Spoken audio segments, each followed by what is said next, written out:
नमस्कार। आप सभी कैसे हैं? आई होप आप सभी अच्छा कर रहे होंगे, अपने अपने क्षेत्रों में अध्ययन कर रहे होंगे, पढ़ाई कर रहे होंगे। तो आज का वीडियो बनाने का पर्पज़ बेसिकली इसलिए है कि मैं आपको लोगों को जो यूपी बोर्ड से पढ़े हुए हैं या उनका माध्यम हिंदी माध्यम है, तो उनको इंग्लिश में बहुत ज़्यादा प्रॉब्लम होती है। मेरे संग भी ऐसे ही था। मैं भी हिंदी माध्यम से यूपी बोर्ड से पढ़ा हुआ हूँ, एक विद्यार्थी हूँ।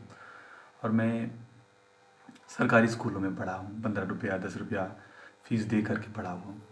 और जितना भी नॉलेज हासिल किया है, खुद हासिल किया है, खुद मेहनत की है। और खुद की रुचि थी इसलिए हासिल कर पाया हूँ। तो इंग्लिश की जो रुचि के संदर्भ में मैं बात करूँ तो इंग्लिश की रुचि जो है मेरा क्लास 4 से ही है। एक भैया हैं जो मुझे पढ़ाते थे क्लास 4th में, तो वो इंग्लिश में बात किया करते थे। वो भी उनका भी बोर्ड यूपी बोर्ड ही था। और इस समय वो एलपीयू में प्रोफेसर हैं इंग्लिश लिटरेचर से। उन्होंने पीएचडी की हुई है। तो उन्होंने मुझे पढ़ाया था। तो जब वो पढ़ाते थे तो इंग्लिश में बात करते थे। उनसे जब भी मैं वोकैब पूछता था तो वो सारी वोकैब वो बता दिया करते थे। तो मैं बड़ा सरप्राइज़ हो जाता था उनके इस टैलेंट को देख करके। मुझे लगता था कि अंग्रेज़ी मुझे भी आनी चाहिए। इंग्लिश एक यूनिवर्सल लैंग्वेज बन चुकी है। और यदि आप इंग्लिश आपकी अच्छी है तो आप वैसे आजकल ट्रांसलेट कर दी जाती हैं बुक्स, तो मतलब वर्ड लिटरेचर को दुनिया भर के ज्ञान को आप हासिल कर सकते हैं। तो मेरा मानना है कि एक लैंग्वेज ऐसी होनी चाहिए, यूनिवर्सल लैंग्वेज, जो दुनिया भर के लोग जिसे जानते हो, और वो है अंग्रेजी। उसको जानना बहुत ज़रूरी है, उसको आना बहुत ज़रूरी है। तो उन्होंने मुझे तब बताया था कि आप यदि इंग्लिश में, मैंने उनसे पूछा था कि भैया इंग्लिश में यदि मैं अपना इंग्लिश में इंटरेस्ट डेवलप करना चाहता हूँ, इंग्लिश अच्छी करना चाहता हूँ, तो मुझे क्या करना चाहिए। तो उन्होंने मुझे सजेशन दिया था कि देखो विपिन, यदि तुम इंग्लिश अच्छी करना चाहते हो तो जब एक बच्चा होता है, शुरुआत में बच्चे कैसे अंग्रेजी प्रिपेयर करते हैं। शुरुआत में जब हम कोई लैंग्वेज सीखते हैं तो कैसे सीखते हैं। लैंग्वेज सीखने के लिए हम लोग क्या करते हैं, आमतौर पर हम लोग ग्रामर पढ़ने लगते हैं, लेकिन बिल्कुल जो कि मेरे हिसाब से सही नहीं। उन्होंने बताया कि यदि आपको तैयार करना है, जैसे छोटा बच्चा होता है, वो सबसे पहले लैंग्वेज कैसे सीखता है। वो लैंग्वेज नहीं सीखता है, वो शब्दों को सीखता है। तो उन्होंने मुझसे कहा कि विपिन, फर्स्ट ऑफ ऑल तुम्हें शब्दों को सीखना चाहिए।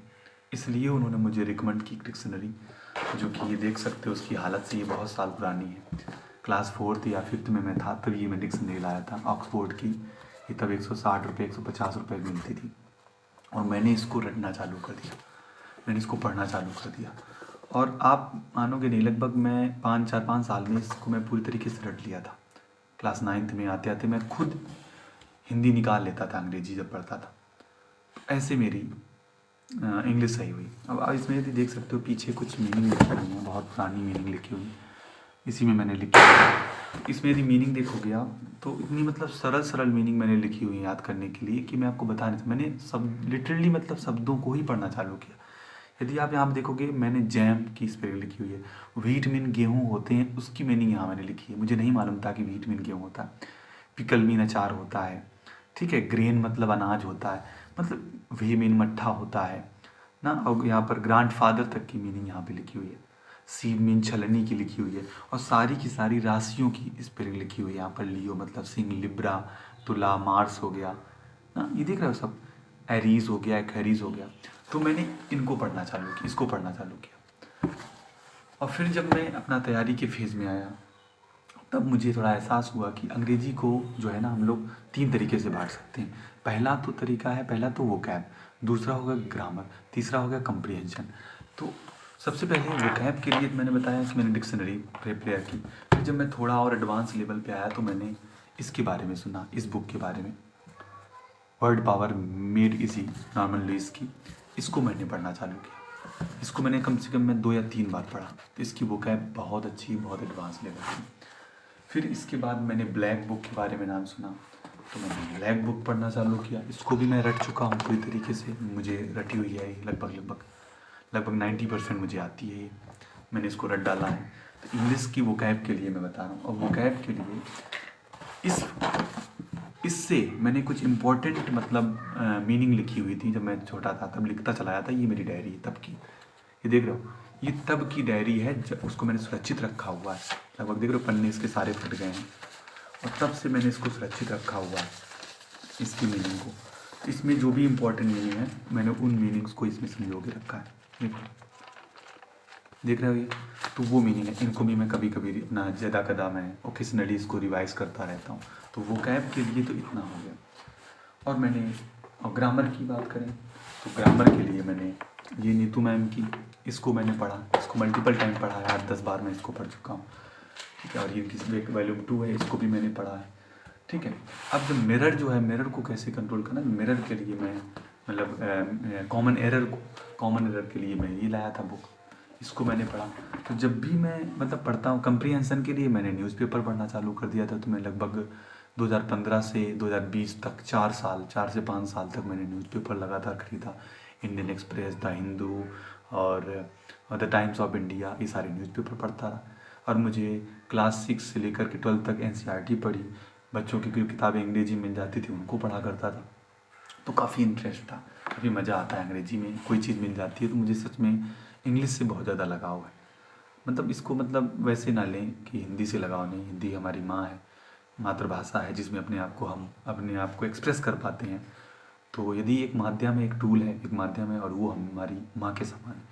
तो जिस भी भाषा में हम अपने आप को एक्सप्रेस करते हैं वो हमारी माँ है, चाहे वो हिंदी हो, चाहे इंग्लिश हो, चाहे जो भी लैंग्वेज हो।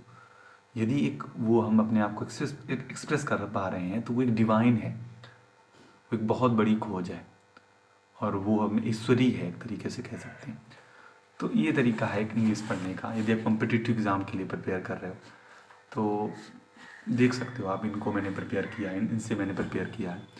तो आप भी चाहो तो ये किताबें ला करके थोड़ा अध्ययन कर सकते हो, इनसे पढ़ाई कर सकते हो। बाकी बेस्ट ऑफ लक, आप सभी लोग मेहनत करें। आप जो भी अपने जीवन में कुछ अच्छा बदलाव देखना चाहते हैं उस बदलाव को मैं ईश्वर से प्रे करूँगा, और मैं पॉजिटिव वे में प्रे करूँगा कि आपके जीवन में वो बदलाव हों, और उन बदलावों को आप स्वीकार करें और उनके साथ आगे बढ़ें। कोई नई चीज़ों की खोज आप करना चाहते हैं तो उसमें भी अपना प्रयास कीजिए। वैसे मैं कॉम्पिटिटिव एग्ज़ाम की फ़ेज़ को बड़ा ही मतलब मैं इसको सही नहीं मानता हूँ। इस पर चर्चा हम अगले वीडियो में करेंगे कि मैं क्यों इस कॉम्पिटिटिव एग्ज़ाम की तैयारी करने के फ़ेज़ को मैं सही नहीं मानता हूँ। इसलिए मेरा थोड़ा रुचि जो है इनमें कम रहती है, लेकिन मैं इनको पढ़ता बहुत डेडिकेशन के साथ हूँ, पूरा की पूरा मतलब अपने आप को झोंक करके इसमें पढ़ाई करता हूँ, मेहनत करता हूँ। आप सभी मेहनत करिए और अच्छा मेहनत करके अपना मतलब जो भी आपका ड्रीम है वो आपका ड्रीम सपना पूरा हो। Thank you.